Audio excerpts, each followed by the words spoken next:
Hey guys, this is the Rolling Thunder. Welcome to another episode of the Rolling Thunder Show. Today we have a very special episode. We have the latest winner from the 4 Stripe Prize Challenge, Lok Yuen. How you doing, buddy? Hey, hi Philip, how you doing? I'm good. We're good. So we have the latest winner. It's the 4 Stripe. Since the 4 Stripe Prize Challenge, we have a few winners who came on the show. Now you're the latest one. Actually, one of the most special one, I would say, because you enter. How many times have you entered 4 Stripes? I don't remember. Like maybe gi competed like 2 times minimum, and in no gi I did compete in like under 76 once, under like 2 times in the open weight. Yeah. And yeah, quite it's very interesting. Like in competing with different people, like in gi and no gi as well. Like for like sorry, I'm quite stuck. I'm quite new at podcasting, but yeah, I quite enjoy like the Hong Kong scene for like what 4 Stripes provide for us. Like, because in Hong Kong you don't have much competition in terms of like jiu-jitsu, so it's I've been very happy to be competing in 4 Stripes competitions. Yeah. Well, for the viewers who doesn't know, actually, well, this time Lok competing, I wasn't there to commentate. I was in the Philippines, but I watched. I watched playback. Amazing! You got all submissions. Finished every single one, right? Yeah. This time finish everyone, and this has always been my goal to like to get the tap from everyone. In my way, like for me, like my style of jiu-jitsu always focus on the submissions, and I know it's quite unusual for me, like since white belt, a lot of coach been telling me, oh, you gotta focus on control, you gotta focus on how to get into good position in order to finish the submissions. But for me, like I kind of built my way of jiu-jitsu. I tried to build my own way of jiu-jitsu. And well, there's always rough patches, like what I faced in my early stage, white belt, blue belts. I understand. I totally understand that why control it's very important, but in the same time, I try to find my way of jiu-jitsu, using submissions to find a better way, or using submission thread to get into a better position for it. Well, I see it a little bit different. I think there's obviously advantages of controlling. There's also advantages of submissions. I mean, nowadays there's a lot of different rule set. So I think most coaches who tells you because they go under the IBJJF rule. So go under IBJJF rule to get the points to win. Obviously, that's better. But now I was in the one championship, the grappling scene, and there's like new submission only grappling scene. So no longer is control still an important part. I think so. But to make it more exciting, to go mainstream, you have to go submission, right? Yeah, I personally think like the style of jiu-jitsu kind of reflects on your personality as well. For me, I'm a showman. I'm an entertainer. I want to like put on a show as I always talk. Like I talk to my opponent before we step on the mat. Sometimes I always tell them, okay, let's put on a good show for them. Let's make this happen. And no matter like winning or losing, we just want to put on a great show for our audience. No, that's awesome. I think to make the sport in Hong Kong to go a little more mainstream, people more noticing. I think for me, maybe for JK as well, for some of the older guys, we might prefer the old style because we've been doing the IBJJF style for so long. But obviously for somebody who's brand new to the sport, submission only is obviously more entertaining. Yeah. Unless they get more into it, they like the technique stuff. So I consider there's different category of jiu-jitsu-ka or jiu-jitsu practitioner that I would say some guys are gi specialists, some guys are no gi specialists, some guys are submission artists, some guys controlling. What would you say yourself? Submission hunter and no gi? Yeah, I would say I'm a submission hunter in no gi, but for me, I've been developing my gi game as well, like from although I haven't been competing much in the gi, but I always like when I train, I just put on a pair of gi, because in gi and no gi is quite different. Like in gi, Yeah. you got like somehow you got a little more time to think and work on how you want to set out your gameplay. Uh, how it's kind of different, but in no-gi you just got to put in everything. You got to scramble a lot. You got to find opportunity in between of the movements. So for me, like, I love being submission artist, but in the same time, I need to have like a good knowledge on how to like get it very balanced out. Yeah. Yeah. So a little bit for our viewers, we just go back a little bit. We talked about you've been in so many competition. It's quite inspiring for a lot of guys who are into jiu-jitsu. A lot of them, because they enter a comp, they lose, then they don't come back. But you keep coming back. What made you keep coming back to Four Stripes? Well, since I was young, I've been competing in rugby tournaments since I was in UK. Oh yeah, I was in UK. Then yeah, I've been pretty much competitive my whole life, and I did a couple of MMA competition from Shuto. And I found out that I don't like getting hit in the face much, so I stuck to jiu-jitsu, and like I found the gi. Like I tried it on. It's kind of fun. I quite enjoy it, but at the same time, I could take off my gi and my rash guard, I just feel so much more comfortable on the movement. A lot of wrestling as well. And so for me, it's just learning how to work between both games, like being competitive, being in training.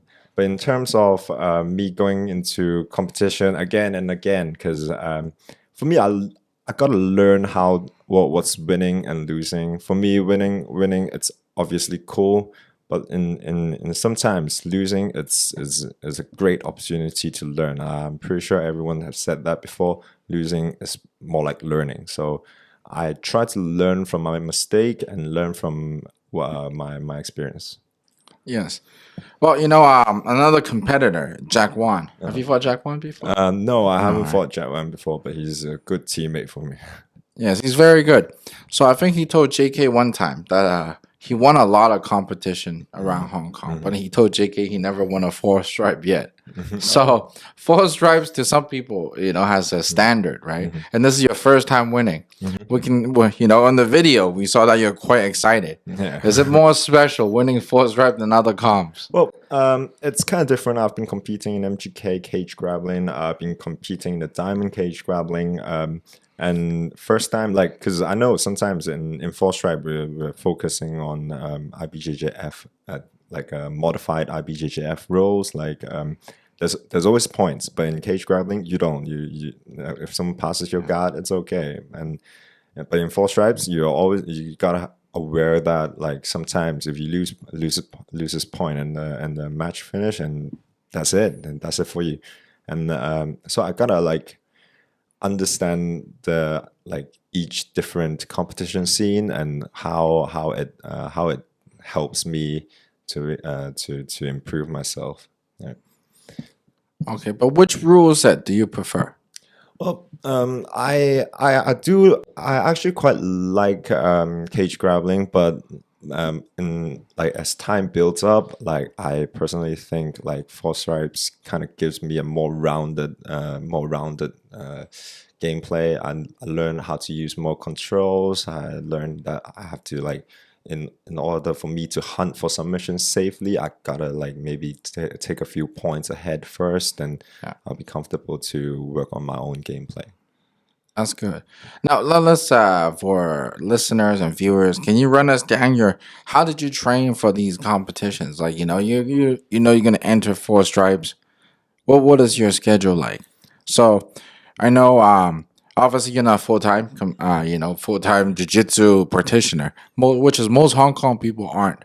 They come in, they have a job. Yeah. So for those, it's quite inspiring for somebody who has a job and to be training. So what is your schedule like so people can kind of maybe based off of you, maybe they can try to do it themselves. Yeah, sure. So whenever I start competition, like whenever I sign up for a competition, that's where the competition starts. It doesn't start on the day you compete. It actually starts on the day you sign up for the competition. And for me, like I've been consistently like training around let's say 6 to 8 times per week. Okay. 6 to 8 times per week. Like then I just kind of make it my lifestyles. But once I started to get once I registered for the competition, I'll start to build up on my own game, on maybe what I should expect, what I'm hoping what I'm hoping to happen. For me, my training schedule, like I usually wake up really early, like 7 o'clock. I do 2 sessions a day. Around sometimes in the morning, I go for some weight training just to help out with some injuries and just build up some more muscles to don't get injured myself. And at night, I usually do some light training. To be fair, I never do hard rolls because I'm not a huge fan of injuring myself, and I always keep everything safe. And in terms of training for the comp, I just stick a schedule. Don't stress myself out too much. Maybe 2 weeks before the competition, I'll start to get a little more hard rolls with my training partner Sam, and eventually 1 week out, I'll start to rest. I start to stretch myself, stretch my body, and more importantly, prepare for my mind and my mental preparation for the competition. Because for me, like in competition, one of the stressiest thing would be the nerves. Like I see a lot of great competitors, like and sometimes I roll with them in sparring as well. But once they get onto the stage, nerves hit in, and if they don't beat that, they wouldn't. You mean gym superstars? Yeah. That's why I call them gym superstars. Yeah. I mean, there's a lot of guys that throughout my years of jiu-jitsu training, they're awesome on the sparring mat, but they can't compete. Once people that they can compete, maybe like yourself, they do light rolls, but they tend to perform. So, a lot about mental toughness, I believe. Yeah. I for mental preparation, I actually put a lot of work into it. Like I try to stay as confident as I could, like before the match, during the match, and even after the match. Like I try to. It's not the same again. It's not because winning or losing. It's just because once you stood on the stage, once you step into the mat, you just have to give everything you can. But it is, like I said, Lok is quite an inspiration from his story. If you guys follow the 4STRIPES from his first calm in 4STRIPES, he lost in the beginning, but he keep coming back every time. It's getting better to now winning the latest calm. So obviously there's a lot of mental toughness to get through. It's not an easy task. A lot of people, they lose. I don't compete. They just tell you competition is not for them. So I think a lot of viewers or listeners, you go back to the fights, watch how you play, But you like yourself said, you did a lot of mental preparations on how you do. But I imagine you also have goals. Yeah. Like every time you go, because like I said, first time you're like, okay, shit, okay, I lost. You came back, okay, shit. But what kept you going? What kept you coming back to finally got it? So that satisfaction of winning. How many times? Just six times? I would say around 6 times. So yeah. Like for me, it's kind of different. Like everyone has their goal. For me, losing is nothing. But I do have a standard for myself. I try not to get submitted. Yeah. That's how I lose. Like for me, that's how I lose. I want to get tapped by my opponent for me to get okay. This is what I don't want. So for me to prevent this, I just gotta like have my own values or have my own goals in my jiu-jitsu journey. So yeah, I'm still looking for someone to tap me out on the 4 stripe competition. Yeah, that's good. Anyway, Yeah, honestly. now on the funny side, because I saw the interview, you called out Jim Miller and Liam at the end. Yeah. Now I understand Jim Miller because he beat you the time before. James. Oh, sorry, James Miller. Yeah. Sorry. Okay, but why Liam? Why Liam? Because I just believe that when me and Liam step on the big stage, Yeah. like we'll just put on great show for everyone. Like we'll have good scrambling. He has good control, and I have good submission. Yeah. And I want this to show the what's jiu-jitsu like. I think it'll be fireworks. Yeah, it will be fireworks. Like even when I'm doing rolls with him in the gym, sometimes like it's pretty fun. It's just fun. lovely. Yeah. Yeah. You know, I was asking JK, maybe they have to do like a tournament of champions. All the ones who won go into one bracket. Yeah, And that would see. be amazing. That would be amazing because a lot of guys who compete in no gi, in gi, maybe they do one in gi, one in no gi. Have all the guys inside. Obviously, there's some that are slowly improving. Like I was telling JK, you know, one of the guys I like the most is Christopher Liu. I think he entered like 3 or 4 times. He lost every single time in the first round, but he kept coming. So I had a lot of respect for him. Yeah, Christopher is a great guy. Like, although I've never been competing with him, but he's a good friend. We usually sometimes we chat over Instagram. Like let's see how each other doing and how his training is.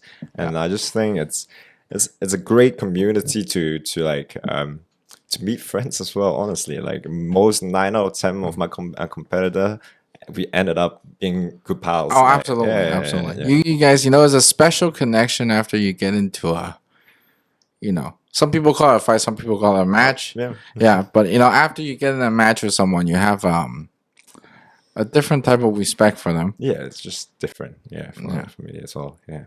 So, what is your next few goals? I mean, you know, you got James Miller because he beat you. Liam, I understand. Who else is on that list? Okay, for now, in terms of Hong Kong competition, I would say these 2 fights is what I'm looking forward to. Yeah. And I will be preparing for my competition in next February for the ADCC Open at Phuket. Okay. So I'm quite looking forward to going international. I want to go compete like in Thailand, Taiwan, and like basically everywhere in Asia first. And eventually, if it goes well, then I'll like to go more places to explore more different countries. Absolutely. So will you be focusing more on no gi or gi? Because you know nowadays, I have a lot of friends in the US. They tend to choose one because now the competition scene is unlike 5 or 6 years ago.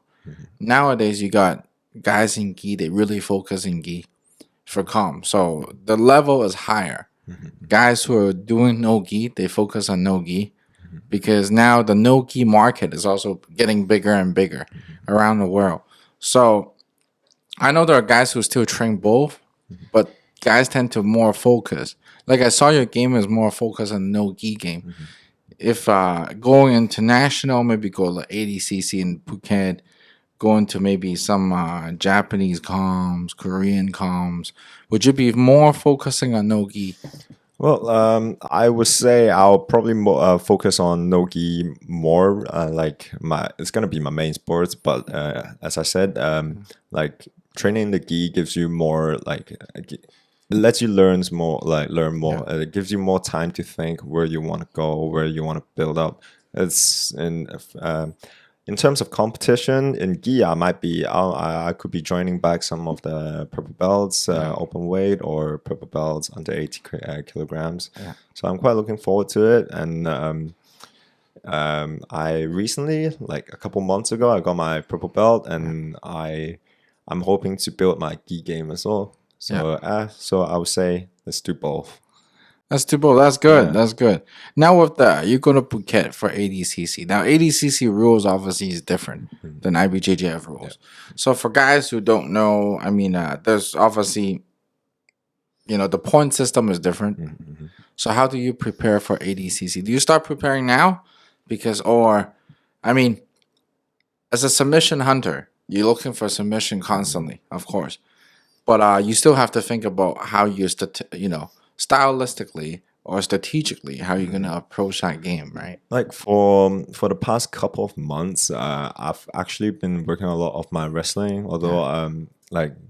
Although it's not currently in my A game, but I still put my wrestling out there and try it out sometimes. And in terms of preparing for the ADCC competition, I have to be focusing on leg locks, mostly maybe heel hooks, inside outside, and a lot of wrestling. So I just wanna like try like. For me, I don't want to stick with one style. Yeah, some of the practitioner, if they're good at leg lock, they'll just focus on leg locks. For me, I want to be all rounded. I don't want to be just tapping the legs out. I want to be getting the back, getting the arm bars, getting that choke. So for those who doesn't know, can you explain that? Now obviously there's an ADCC who just happened where Gordon Ryan he won, and what is the difference between the ADCC? That's amateur ADCC, correct, in Phuket. That's the one they just had in Singapore. Yep. So what is the difference on the rules from that to IBJJF? So I was thinking it's that first 5 minutes or 3 minutes. It depends on which round you're at. It's gonna be no points scoring system, and the second round of the match it will be a point system. So I would say in ADCC the first half of the round you have to maybe try and get a submission and try and get aggressive. But like in the second round of the competition, you have to be aware. You have to be aware if you don't want to get sweep, you don't want to get takedown, you don't want to lose point from there. Yeah. So it kind of gives me more opportunity in the first half, and I can try to do my stuff more and without thinking too much of the points. And in the second half, we'll just have to do the point system and be in control of the situation. Good, yeah. So what day is it in Phuket ADCC? I don't remember yet. Okay. I don't remember. I think it's somewhere like February 3rd or the 4th. It seems like ADCC is making a run in Asia. Yeah. That the Singapore, I think I saw Joy Ip. Yeah. Go in there. I saw the post as well. Yeah. Congratulations to all the Hong Kong competitors who won ADCC, especially my training partner Kenny Yip. Yeah. He recently went to Australia, somewhere in Australia, Sydney, I think, or Melbourne. Went into ADCC competition. He did great. He got a rear naked choke against a massive guy, and just super proud of him, man. Very good, yeah. Because now there's obviously the no gi. They're starting a no gi scene in Hong Kong. I think there's guys that I know that train. They tell me they don't put on the gi. So, but like yourself said, I think they do need a little bit of gi. But obviously, there's guys who train in a no gi. No gi is a different type of game. I would say it's a faster tempo. If you're a showman like yourself, I think definitely. Absolutely, in the no gi.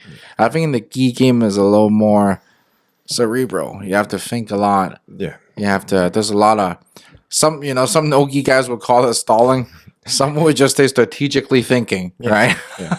Well, I respect both of the game. Like, I do understand beauty in gi as well. You got to learn how to use the grips. You got to learn how to control the movement as well. And of course in no gi you got to do a lot more wrestling than gi, than the usual gi, and working in the gi it kind of gives you a great opportunity to understand why is the grip there, and you can reverse engineering. Okay, if I don't have this grip, what can I do? What other stuff I could build on from there. So this is the difference between gi and no gi for me. Okay, that's good. And another question I had is, JK told me about the other day.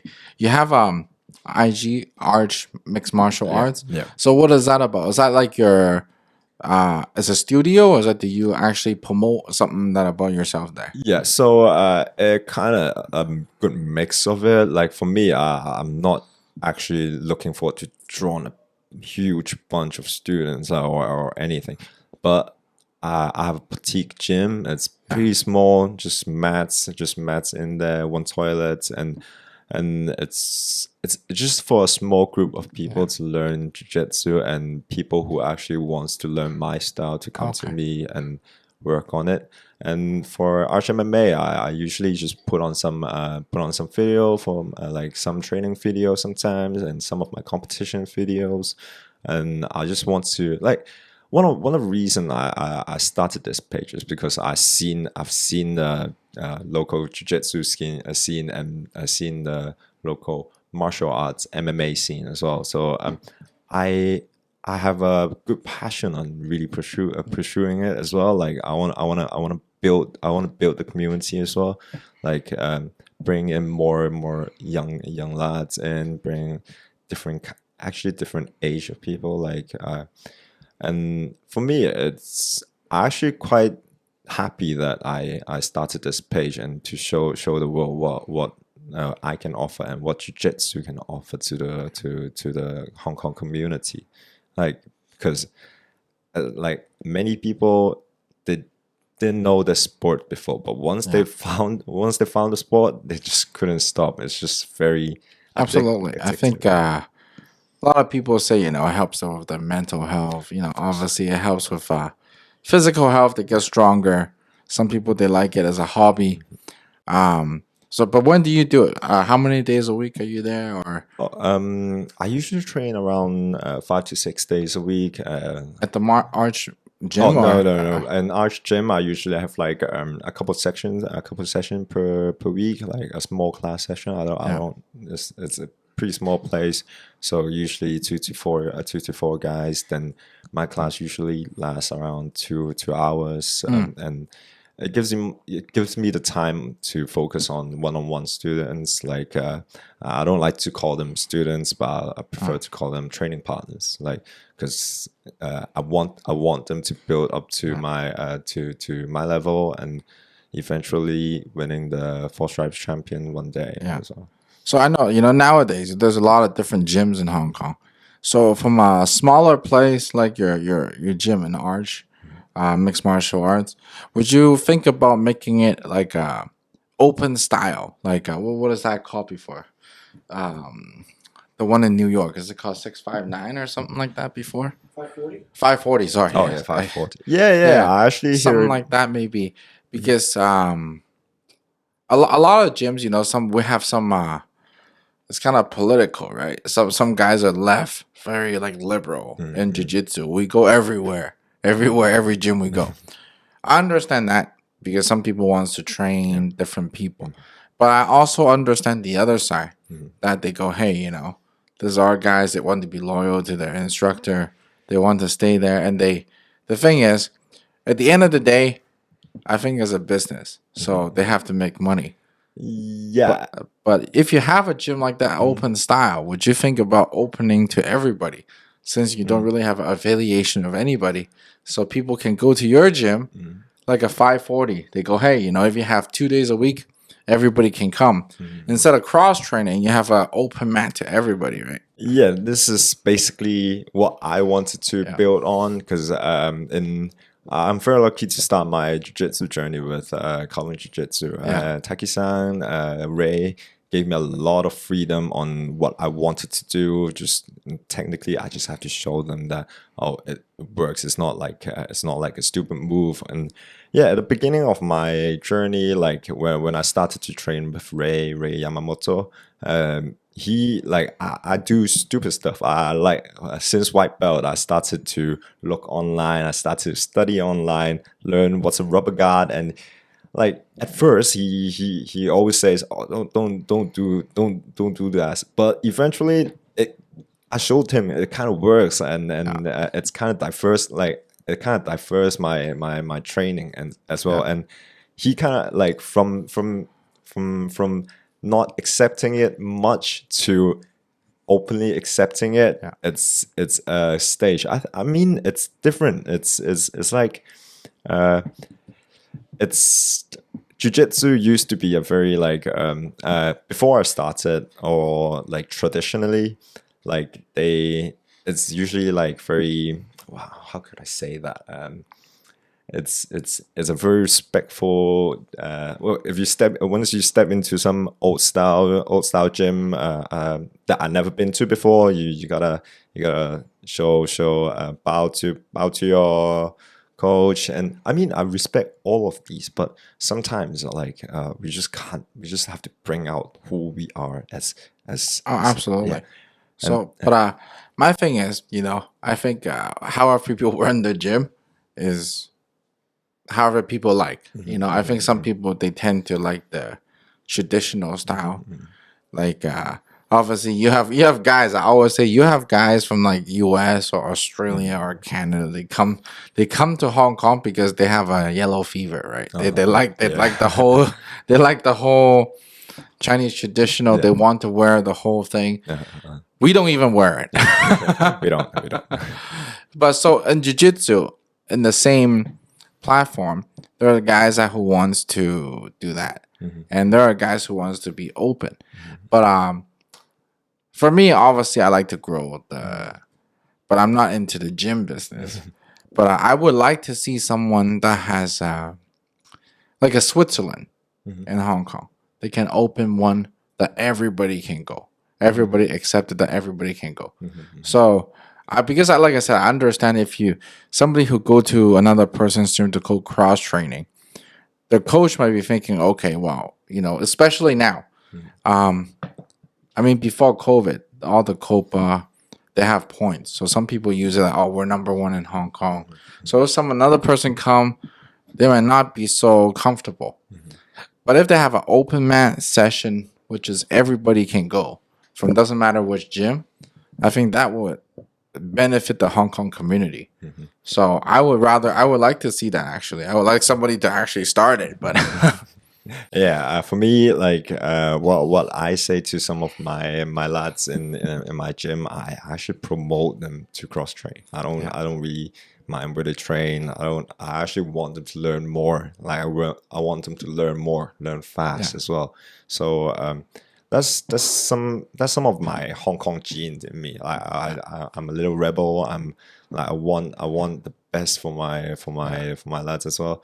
And this is kind of special for me, if having the opportunity to share some of my techniques and share some of my knowledge to my training partners as well. Yeah. So what kind of advice would you give to I know you're also an instructor at Kowloon 2 days a week, right? Yeah, 2 days a week. Yeah. So what do you teach white belts? What kind of advice do you give the white belts, right? I mean, I give lots of tips to different people, different style, right? But white belts, what kind of tips do you give them? Well, for me, I'm quite new to coaching, but like I do give a lot of tips to the newbies in Kowloon. Like for one, like I always like when I teach them a technique, I always tell them you gotta understand the underlying, like the underlying of the details. So don't focus on the technique. Like most of the time, you wouldn't be able to finish it, but you'll be able to use some details to improve your game. So this is one of my technique, and I always tell my students, never roll over 50%. Always stay 30% to 50%. Oh, absolutely. Yeah, that's very important. If you I don't think they ever listen. White belts are white belts. Yeah. White belts, they might go from 100 to 90, but they're still over 70%. They go hard. Yeah. So I think through my journey, I think you probably the same. I probably never got hurt by anybody over blue belt. Most of my injuries are from white belts. Well, yeah, it does have a lot of injury because, it's you gotta put a couple months to understand and learn that you have to put your ego down at the door, just to relax and just come in, enjoy your time, and like. I think rather than relaxing, some of them are just scared. So it's like a fight or flight type of deal when they get on the mat. I mean, pretty sure before this interview, I talked to some white belts. Some nighttime, some in morning time, different in Kowloon. A lot of the white belts are very afraid to go against color belts. They tend to be tense. So, I mean, I know you give tips, but how would you deal with them? How would you tell them? Because white belts, you know, Taki always said white belts are not food. I tell the color belts always to go easy on them, but also white belts in a way is how you grow jiu-jitsu. I think it's like a drug. All the blue belts, they're already hooked. They're hooked on heroin. Yeah. So all the white belts, you have to give them freebies. Yeah. For me, like as I said just now, like I always ask them to roll 30 to 50%. Why? Because if the lighter you roll and the lighter you try and use your technique, and if it's work, then when you're putting up your intensity, then the technique could be more effective as well. So I always tell them, if you want to learn this technique, you gotta learn how to relax and how to use the yao in yao shut. Yeah. Yes, the gentle art, right? The gentle art. So it sounds like you're, on the way to become a pretty good coach. You teach them more conceptual rather than technique, the moves. But now, as a new coach, what kind of problems do you have or troubles do you have? Let's say more than just technique. There are white belts or blue belts, or they come to you. They might treat you like an emotional pillow. I don't know if you got that yet. No, Not yet. Hopefully not. Hopefully not. Yeah, there are some because they look up to you. Now they see you winning competition. They see you this. They want something from you. They want to learn from you.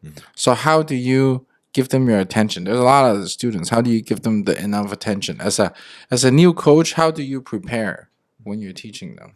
Okay, so actually, I've been like whenever I'm free, like I always think, oh, okay, well, what am I gonna show my class today? Like, what's the best technique and what's most suitable for them?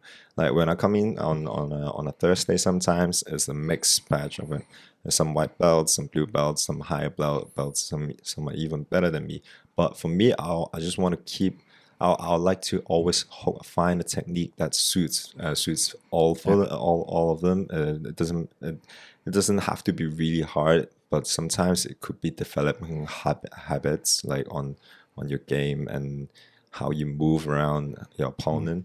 And the problem I face a lot will be how to approach the class sometimes, because I'm not huge of a talk like speaker. I don't speak quite a lot on like in classes, so I'll just try and teach them the technique, tell them how they could improve the technique, and show them a little more details. Usually I let them know, okay, you just learned this. If you ever did this in a rolling sparring, let me know. I like to share the excitement with you as well. So that's good.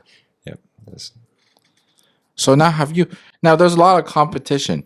Have you brought because you competed quite a bit? Have you brought that experience onto your students? You're bringing them. You share with them how they approach the game, how they approach this. Now, we find you a little bit different than others because you're more outspoken. For example, we have guys I have interviewed that they like to stay very, I would say, humble. I would say humble. Being real. Yeah. But you're being real. You tell them, you're an entertainer. Yeah. You want to show them fireworks. I respect that, really do. Rather than also, I respect those guys too. They want to be humble, but you tell them, hey, there are people that go, okay, like you call out James Miller, you call out Liam. They go, okay, this is your teammate, But actually, I think you're actually helping jiu-jitsu grow. But yeah, definitely, this is actually my main goal of helping jiu-jitsu grow in Hong Kong. Like for me, shouting out to James and to Liam, it's more like a good spirit. Like Absolutely. I want to show the world what we can do for the community. And well, I even get my girlfriend's mother hooked on watching my competition. So That's good. She knows nothing on it, and she just totally love what's the sports like. So yeah, I want to share this sport to the world, to be fair. Yeah. No, because I find that super special. Because a lot of guys will be like, "Oh yeah, I don't fight teammates." I also respect that they don't want to fight teammates. They don't.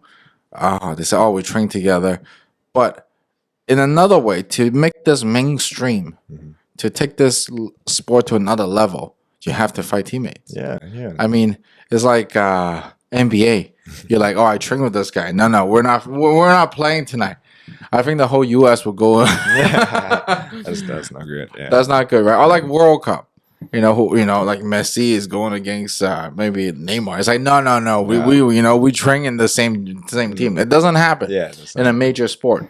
So that's why I like it when you call out the guys. I was like, yeah, this is where it's supposed to be, right? Yeah, it is. Because to take this sport, you have to be somewhat professional. To put down all the other emotional aside, to think logically. Hey, let's do it.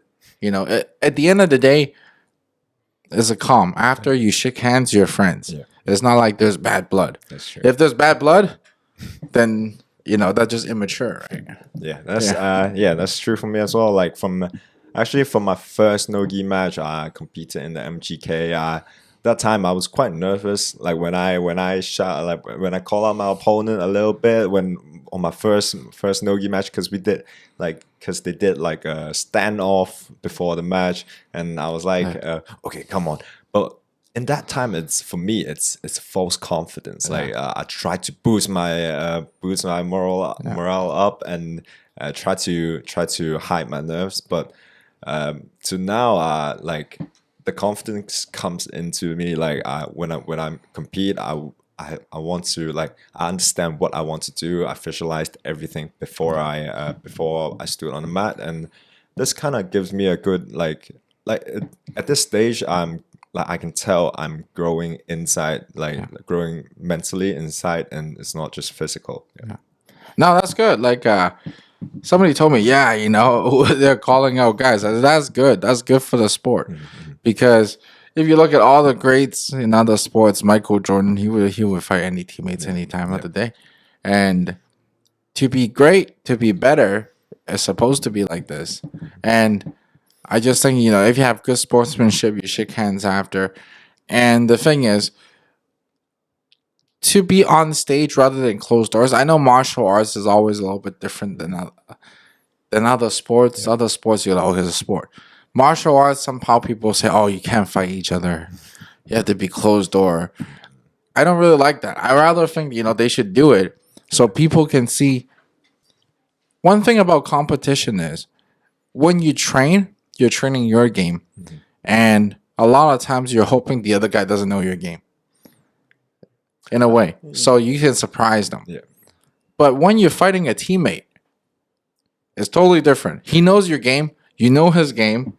That becomes the excitement. Yeah. Becomes the excitement of who's going to win. Mm-hmm. There could be on the mat sparring that maybe he beats you 5 times, you beat him 5 times. But when it's on stage, you give it all. That's what everybody wants to see. Yeah. Yeah, we want to be entertained, right? I mean, during sparring, usually we, like, for me, I don't know about others. I usually don't put on my A game as often. I usually work on something that I've been working on some recently, maybe octopus guard, like how to develop this game and how would I put it into this competition. So I mean, I don't like to keep drilling a move like 1,000 times and being a master at it. But in fact, instead of this, I try to learn as much as I could and try and build it step by step, and understanding the knowledge under the technique. Right? That's a very interesting fact, because somebody told me I kind of explained this to somebody before. Everybody always quote Bruce Lee. You know, you do 1,000 kicks. You know, you only need the one move. Yeah. So I find this true if you're professional. Yep. If if you're Gordon Ryan or whoever, that's what does the job. They're to win championship. But as for you guys who are competing, more on, I would say like a like amateur, amateur grappling, Yeah. like semi-professional. It's a hobby. You're not making money off of this, so why not try everything? That's true. Because you want to enjoy it, right? Yeah, yeah. But now, if you take it professionally, I would say, okay, you might have to stick to one plan because you have to do what you do to make money. That's true. Like, Yeah. if I mean in Hong Kong, amateur pro, there's don't really have a difference because you don't have like an actual pro and around. Like, I mean, some of them, some of the black belts considers as pro as well, and some of the black belts are considered as amateur as well. So for me, like, even I'm like a semi-pro, but I try to stay intact of myself. I always think of myself, I'm a pro no matter in my mind already. So so it doesn't matter like how I train. Like, for why would I want to train a lot of techniques? Because I want to be dangerous everywhere. Like I do get like training a move 1,000 times. You could be perfect in it, but for the other guy, he might just need one move to counter the move that you've been training all year long. So I mean, it's kind of different, and I kind of build up my own like philosophy around it. It might not work on everyone, it might not work on anyone, but at the same time, I try and understand how I want to like face jiu-jitsu community and face my jiu-jitsu journey. No, I think jiu-jitsu is such a open-minded sport that everybody has their own ways of their own. Like, people like to quote Bruce Lee. People like to quote different people. But I just think they're also human. There's one of their ideology. Their ideology may not work on somebody else's. For example, like there are people who come to jiu-jitsu who never competes. I think that's okay as well. I believe everyone should compete at least once. So they have to go through the experience, they know. But some people, they come as a hobby. They enjoy that journey. They enjoy training, or they enjoy meeting friends. I think that's perfect. And some people like yourself, they want to go to competition, and they want to do the best they can outside of the job. I think that's also okay. And like yourself said, is different ideology. And with you winning this one, and through all the other 4 Stripes competition you've been in, people can see your ideology starting to show, right? And some people might follow, some people might not, but it's a different style, another option for people to choose, right? Yeah. So, what advice do you have for everybody who is training, who is thinking about entering a 4 Stripes comp? What would you give them? What would you tell them? What would you tell them? How would you sell it to them and go, hey, you should enter the next 4 Stripes comp? Don't be afraid of losing. Losing, it's nothing. And winning means nothing if you don't lose. Yes. So learn from your mistake. And that's how you like build yourself out, build your game, and build your personality out of it.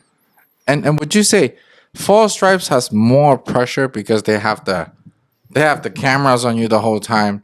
They do it quite professional. I personally love 4 Stripes, not because I commentate for them, but the way that JK set it up, they gave everybody who maybe have a boring job have a day.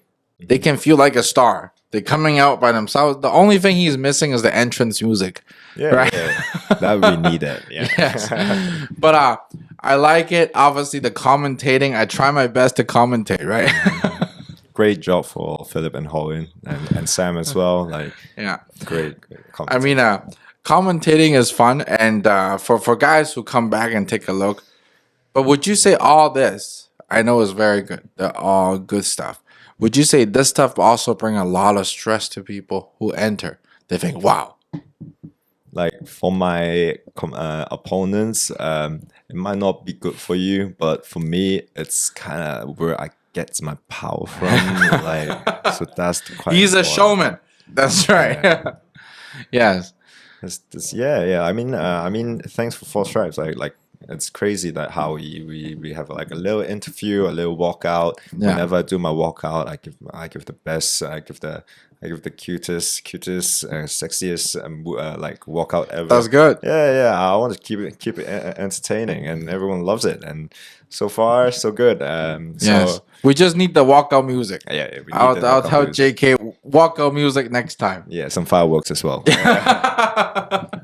I don't know if we can do the fireworks.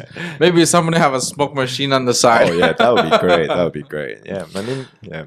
Yeah, but it is growing. That's why I like 4STRIPES rather than I mean, on my days there's no this type of stuff. There's there's calm, but the competitions back in the day, even the big comps I was over in the U.S. doing the IBJJF Masters, all those comps that even all my students go are you don't really get that spotlight.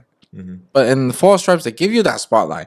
A lot of people enter jiu-jitsu. They start learning jiu-jitsu because they're like, oh, wow, they saw UFC. Freaking fireworks flying everywhere. They're coming down. And some people wanted it. Some people needed it. Yeah. Lok needs it, right? Yeah. It gives them the power. And I think that's what makes 4STRIPES special. Yeah, it is very so special. I am waiting. I'm really waiting for the next 4STRIPES to happen. Yeah. And I hope more guys they go and compete. And so far I think we have made a few household names. Obviously you're the latest champ. There was Leanne before. There was if I forgot the names. James Miller. Jay Church. Yeah, Jay Church, Brad Choi. Roger. Yeah, Roger Roger Chara. So guys who didn't know them in the community before, they got a platform on Spotlight. So Rayhan. Rayhan, that's right, Rayhan. Yeah. I'm still waiting for Jack Wan. Jack Wan will be coming, right? Yeah. So we are waiting. So I'm hoping to see you compete more. Yeah. And like I said, they need to do like champions. Wars of Champions. Yeah. This time, instead of the small shield, we'll have a belt. Yeah. Yes. So, have a belt. And they gotta come do an interview before. Everybody do an interview, maybe 10-minute interview before, right? That would be interesting. Yeah. That would be very interesting because I think people can do. They want to win. They want to say. Just say it out. Press conference, right? Yeah, press conference. Let's do it. I mean, as long as they don't get in a fight. I mean, us jiu-jitsu guys are all too nice, man. Like all of them, like all the practitioners. I don't know why, but they're just super chill. And like looking at the MMA scene or looking at the Muay Thai scene, it's kind of aggressive. So I love like the BJJ community in Hong Kong. Yeah. It's just lovely. But I think they can still have press conference on what they want to do, because I think a lot of people get inspired by, you're a purple belt now. Some white belts coming in. You look invincible to them. Absolutely. When I was a white belt, freaking Matthew looks fucking invincible to me. I was like, fuck, this guy is Superman. These black belts, they can tap me anywhere. A new white belt, they're coming in, they see you winning. They see different people winning, and it inspire them. They go, oh, wow. Right? And that creates a new generation. They get excited. It's like, I remember I used to have a friend,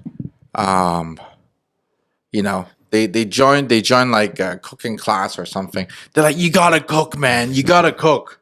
Just like the new white belts, you gotta do this shit. Yeah. This shit is real. Right?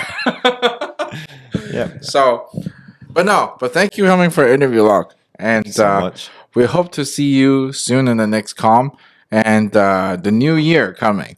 So all the competitors, please get ready after you eat your turkeys and whatever you eat in Christmas. And we'll see you after. Thank you. Thank you, Philip. Thank you, JK.